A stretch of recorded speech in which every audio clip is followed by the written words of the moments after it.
दोस्तों, आज हम सुनेंगे एक प्राचीन डरावनी हवेली की सच्ची घटना जहां पिशाचों का खौफ है।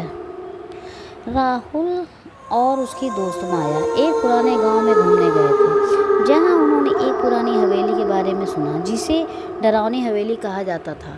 गांव के लोग बताते थे कि यह हवेली पिशाचों और भूतों से भरी हुई है।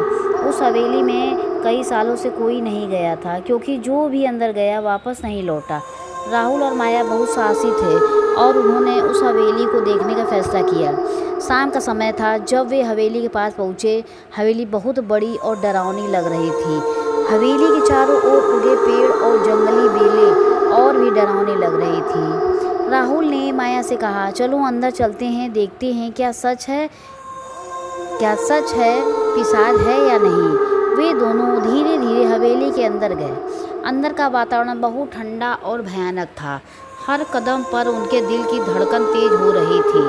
हवेली के अंदर अजीब सी आवाज़ें आ रही थी, जैसे कोई फुसफुसा रहा हो या कोई बात कर रहा हो।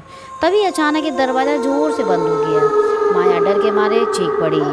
राहुल ने उसे शांत कराया और कहा, हमें डरने की ज़रूरत नहीं है, यह सिर्फ हवा का झोंका होगा।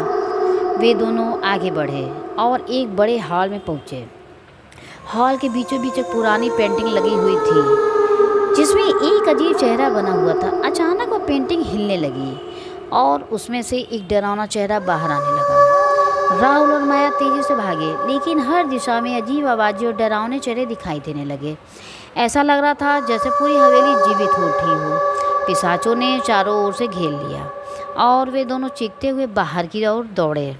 जैसे ही वे हवेली के बाहर निकले, दरवाजे अपने आप बंद हो गए और हवेली फिर से शांत हो गई।